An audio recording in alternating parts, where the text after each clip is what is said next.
आपमा जुन छ धेरै जसो फ्रुक्टोज हुन्छ जसले सुगरलाई त्यति बढाउन दिँदैन। भनेपछि सुगरका बिरामीले आँप खान हुन्छ भन्ने कुरा त प्रष्ट भइहाल्यो। त्यति मात्रै होइन, आँपमा सामान्यतः पाइने जुन गुलियो पदार्थ फ्रुक्टोज छ त्यो बाहेक धेरै किसिमका भिटामिन्सहरू, मिनरल्सहरू, फाइबर र अन्य किसिमका पौष्टिक तत्त्वहरू पनि पाइन्छ जुन सुगर भएका बिरामी अथवा अन्य बिरामीहरूलाई पनि धेरै फाइदाजनक हुन्छ। त्यो बाहेक आँपमा एउटा म्याग्निफेरिन भन्ने विशेष तत्त्व हुन्छ, त्यसले सुन्दा अचम्म लाग्न सक्छ, सुगरको मात्रालाई शरीरमा के हदसम्म घटाउन मद्दत गर्छ। भनेपछि त के बुझियो त?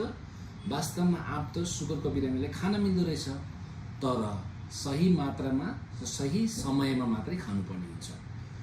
सुगर घटाउने तत्त्व छ आँपमा, एकदमै धेरै प्रोटिनहरू हुँदो रहेछ, एकदमै धेरै भिटामिन्सहरू हुँदो रहेछ भनेर हामीले धेरै खानु मिल्दैन। सामान्यतः